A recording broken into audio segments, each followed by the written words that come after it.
Y, Z. Tu connais maintenant les lettres de l'alphabet.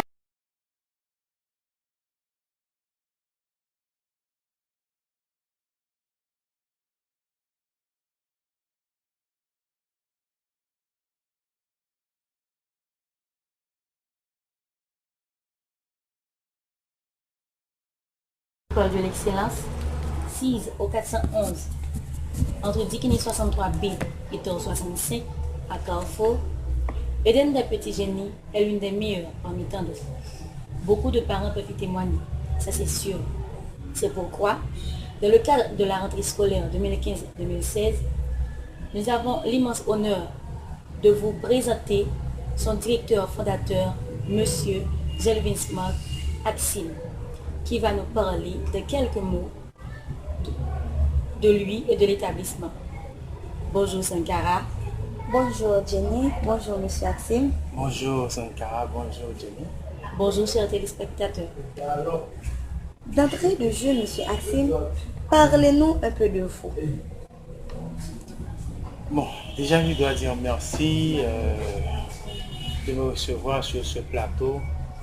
Et j'ai donc aussi l'honneur non seulement de parler de moi, je pense que vous allez me demander de parler d'Eden aussi.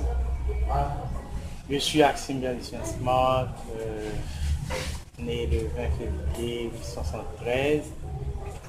J'ai donc étudié, alors pour être plus succinct, pour ne pas être trop bavard, j'ai étudié la communication, aussi le droit, et maintenant j'ai d'autres projets en cours comme les sciences politiques, car j'ai en tête de briquer un poste électif sous peu. Déjà, bonne chance Monsieur Axim. Merci. Je vous souhaite bonne chance aussi. Merci bien. Eden des petits génies, où avez-vous trouvé ce nom? Bon, Eden, c'est un nom très simple. Tout le monde rêve de vivre dans un jardin d'Éden, dans un environnement où il fait bon. Alors, l'éducation, pour moi, c'est déjà une question d'environnement. Alors, les enfants doivent être dans un environnement approprié qui, je pourrais dire, frise le jardin d'Éden.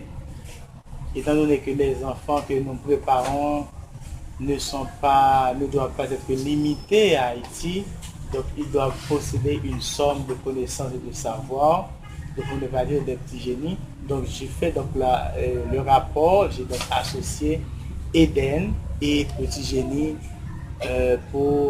comme le nom de l'établissement. Ah, d'accord.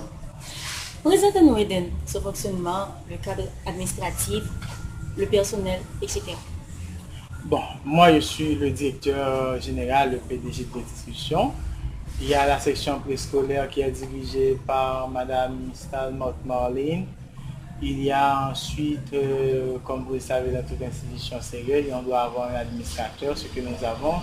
Il y a le responsable pédagogique et maintenant nous avons donc un responsable qui s'occupe de la section technologique de ce qu'on appelle TIS, c'est-à-dire donc l'initiation, je dois dire, c'est pour lier l'éducation à la nouvelle technologie, cette section-là. C'est M. Adras Asley qui est le responsable, qui a été récemment à un séminaire, qui avait représenté l'école à un séminaire organisé par le ministère de l'Éducation nationale, où on était invité par la section des TIS, je peux dire. D'accord. Alors je dois dire, il y a le petit personnel, il y a aussi les professeurs des différentes sections, des différentes classes. Nous avons aussi un rapport très très ouvert avec les gens de la communauté. C'est-à-dire que ce sont des responsables à part entière, des responsables virtuels de l'institution, parce que, mine de rien, les gens de la communauté veillent, prêtent attention à tout ce qui se fait à Eden. Quand un enfant revient de l'école et un enfant a un mauvais comportement, et bien rassurez-vous, le lendemain, la direction sera donc tenue au courant C'est-à-dire que à côté, les responsables qui font partie de l'institution qui fonctionne, qui sont là chaque jour, eh bien, nous avons aussi d'autres responsables que je pourrais qualifier des responsables virtuels qui ne sont pas vraiment à l'école des responsables, mais ce sont des gens de la communauté, je dirais. Et nous avons en tête de faire de Eden une école de communauté, c'est-à-dire une école où les gens de la communauté peuvent s'impliquer, peuvent nous prodiguer des conseils, peuvent nous apporter leurs suggestions, ainsi que leurs critiques pour l'abonnement de l'institution, parce que ouvrir une école, c'est peut-être l'idée de Axime, mais une fois que l'école commence par s'imposer dans la communauté, eh bien les gens s'approprient de l'institution, et c'est plus une affaire d'Axime, mais c'est l'école de la communauté. Ok, Monsieur Axime. Alors, est-ce qu'on peut avoir en quelques mots l'historicité d'Eden des Petits Génies? Et on sait aussi que tout se fait quand on puise une inspiration quelque part. Alors, d'où est-ce que vous avez puisé l'inspiration pour la construction de cette superbe école? Merci bien, Sankara. Je dois dire, ouvrir cette école, j'étais d'abord responsable pédagogique d'une institution scolaire dirigée par mon premier grand frère, mon frère aîné. Donc, fort de ceci, j'ai donc l'idée moi-même d'avoir une école. Mais là où se trouve l'école, ce n'était pas un endroit qui était conçu pour loger une institution scolaire, mais j'habitais à côté. Chaque matin à mon réveil, avant d'aller travailler, donc j'ai toujours regardé l'espace qui était vidé, qui n'avait personne. Je me suis dit toujours pourquoi ne pas avoir une école ici. Chaque jour, je me posais la question. C'est ainsi, l'idée est venue d'avoir une école ici. Donc, avoir une école, alors l'école, il faut dire que ça a pris naissance en septembre 2002. Donc, c'est-à-dire l'école compte à son actif, je dois dire, 13 ans d'existence. Oh oui, donc, à 13 ans d'existence, nous avons fait beaucoup. C'est une école selon les dires des gens, qui se taille déjà une place de choix dans la communauté. C'est une école qu'on apprécie beaucoup. Alors, cela nous attire mon attention beaucoup, mais cela m'invite davantage à faire beaucoup plus de sacrifices. Lorsqu'on dit Eden, c'est une bonne école, c'est une école de référence. Alors, cela ne me donne pas de la grosse tête. Je suis quand même content qu'on ne dise pas le contraire, mais je travaille chaque jour, à chaque seconde pour améliorer l'environnement, le cadre éducatif de l'institution et tout le reste, je peux dire. D'accord. Monsieur Axime, j'ai entendu dire que les vacances d'été à Eden ont été très chaudes. Ah oui, il faut le dire. Racontez-nous un peu, qu'est-ce qu'il y avait au menu? Bon, durant les vacances d'été, je dois dire sincèrement, on a pu gâter, comme c'est notre habitude, gâter les enfants, gâter les parents. Et comment? Parce que les enfants arrivés ici, ils trouvent déjà, comme le nom l'indique, Eden. Ils trouvent un endroit approprié, un endroit adapté à leurs activités, à leur âge, à tout ce qu'ils peuvent faire comme ça. Donc les activités qu'on a eues durant cette année, on a eu moments de piscine, moments où les enfants pouvaient faire des échanges avec d'autres enfants par le biais d'une activité qu'on appelle génie en herbe. C'était une façon pour détecter, pour chercher, pour déceler les talents de chacun des enfants. Parce que souvent les enfants à la maison, ils n'arrivent pas à se connaître parce que à la maison, il n'y a pas quelqu'un ou encore on n'est pas trop intéressé à savoir ce que l'enfant possède comme talent, comme qualité. Donc à Eden, durant les vacances, on a pu faire ce travail et les parents étaient de la partie, ils étaient très contents au point qu'ils voulaient qu'on continue avec ce travail. On va continuer certainement, mais avec la rentrée scolaire, on doit s'arrêter. On devait s'arrêter. On a eu notre dimanche de clôture, c'était le 30 août. Eh bien, c'était vraiment chaud, c'était vraiment chaleureux. Je peux dire que c'était des vacances à nul autre pareil. selon les dires des participants, notamment des enfants, qui souhaitent encore quand est-ce qu'on doit avoir ces activités. Alors, ce n'est que partie remise pour vacances prochaines. Alors, cher ami, vous savez donc que si vous n'avez pas été à Eden pendant ces Pendant les vacances d'été, vacances. donc vous avez Vous avez raté quelque chose. Ça, c'est sûr. Oh oui. Et aussi, à vous entendre parler, j'ai senti la fierté dans votre voix. Ça dit, vous avez des objectifs et des motivations pour cette nouvelle année, n'est-ce pas? Oh, c'est évident, c'est évident. Alors, pouvez-vous un peu de mots nous dire quels sont ces objectifs et ces motivations? Lors de notre dernière réunion qui s'est tenue à la fin de l'année avec les parents, nous leur avons promis d'avoir une section, je dirais, un laboratoire scientifique. Nous travaillons et nous faisons beaucoup d'efforts pour mettre ce laboratoire sur pied. Non seulement ce laboratoire scientifique, mais un endroit où les enfants peuvent faire une certaine pratique de tout ce qu'ils ont donc la possibilité de faire théoriquement en classe avec leurs professeurs, car l'école en soi doit être pratique. Mais souvent, on se contente d'avoir, bon, et peut-être faute de moyens, d'avoir un professeur en classe et un bout de tableau, un morceau de craie, quelques ouvrages, et puis on se dit on fait l'école. Bon, si on n'a pas de moyens supplémentaires, si on n'a pas suffisamment de moyens, donc on peut tout au moins être d'accord avec ça, mais l'école en soi, ça exige beaucoup plus que ça. Donc nous avons en gestation là, en stade embryonnaire, notre laboratoire de sciences expérimentales et nous avons aussi notre labo pour des activités liées à la nouvelle technologie, l'informatique.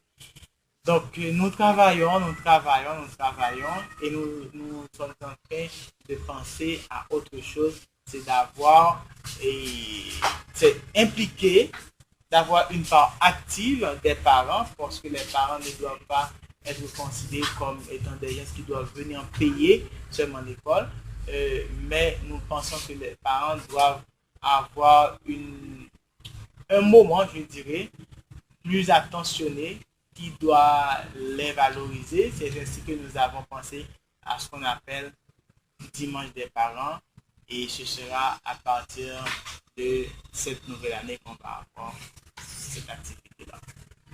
Ce serait chaud. Ah oui. Monsieur Axime, quels sont vos vœux pour cette nouvelle année? Ah, nous avons un slogan, c'est Ensemble pour une école, encore pour une éducation d'excellence. C'est un slogan qui traduit tout, car l'école est composée de plusieurs entités, des professeurs, des parents, des enfants et bien d'autres. Donc ensemble, si nous conjuguons nos efforts, nos petites idées, nous arrivons à avoir une école de qualité, une école d'excellence. Donc sans le support des autres, même si nous avons beaucoup en tête, déjà on a donc l'aide du Très-Haut, mais on a besoin de l'aide de ceux qui se trouvent autour de nous pour arriver à une éducation d'excellence, une éducation de qualité. Donc mon souhait, c'est que tous les parents, tout le monde, amis d'Eden, se mettent avec nous pour arriver à construire une école d'excellence, une école de qualité. Monsieur Axime, encore une question. Est-ce que vous n'avez jamais eu affaire à des parents qui se plaignent que ma fille ou mon fils n'a pas fait telle chose ou telle chose? Voilà, raconte-nous un peu. Bon, il faut dire que ça arrive, on est dans un environnement social, un environnement humain. Les parents certains d'entre eux, bien entendu, on ne peut pas se mettre en tête qu'on peut les satisfaire. Donc, souvent, un parent peut venir, encore parfois, un parent peut venir ici dire qu'il n'est pas satisfait, que s'il n'a pas été fait. Mais on sait que s'ils ne viennent pas nous dire, nous faire ces remarques, c'est que on peut, comme je l'ai dit tantôt, avoir la grosse tête que tout ce qu'on fait ici est parfait. Et pourtant, la perfection n'existe pas sur ce bout de terre. Donc, en ce sens, lorsque les parents viennent nous faire des remarques négatives, ce que nous leur demandons d'ailleurs, eh bien, nous sommes trop contents parce que c'est une façon de nous motiver à mieux faire, à prendre beaucoup plus de mesures de sécurité, à contrôler mieux et l'école sur le plan pédagogique, à faire beaucoup plus d'efforts pour asseoir, pour avoir cette école d'excellence. Si vous avez un message à faire passer aux parents, aux professeurs, aux élèves, ce serait quoi? Ce serait, comme dit ce dicton, je dirais que ça m'échappe là. Essayez de vous rappeler. Merci bien. Et c'est pas à bon charbon là, c'est pas tout à fait ça, mais à chacun son métier et les vaches seront bien gardées. C'est-à-dire, les élèves de leur côté occupent de leurs affaires, les parents occupent de leurs siennes, les professeurs, tout le monde, chacune des entités qui composent l'école en soi. Donc, occupe alors ces activités. Donc, je pense qu'on finira par avoir une bonne harmonie, une bonne ambiance dans le respect, dans la convivialité, dans le respect mutuel. Et je pense que c'est ce qu'il nous faut pour avoir la stabilité et la progression qu'on souhaite. Oui, chers téléspectateurs, ceci étant dit, nous avons eu le privilège d'inviter M. Axime à notre petite interview. Alors, nous lui disons merci de nous avoir accepté et d'avoir répondu à nos questions. Monsieur Axime, n'avez-vous pas quelque chose d'autre à dire? Toujours, le simple mot, le mot le plus simple, c'est merci. Merci à vous d'avoir pensé à Eden des petits génies par mon accouchement. Je vous donne la garantie que tout ce que nous venons de dire, nous allons faire le sacrifice, nous allons nous mettre ensemble pour que ce soit respecté, ce soit réalisé. Nous disons bonne rentrée scolaire à tous les parents, à nos infatigables parents. Nous disons aux professeurs, bonne rentrée scolaire, bonne année scolaire. Nous disons aux enfants que nous les attendons déjà. Et nous promettons à toute la communauté que nous allons continuer, que nous allons nous mettre ensemble pour travailler dans leur satisfaction, c'est à savoir bien former les enfants, non seulement pour Haïti, mais pour le monde. Merci. Merci. Merci aux parents, merci aux élèves, merci Sankara. Merci Jenny.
Vin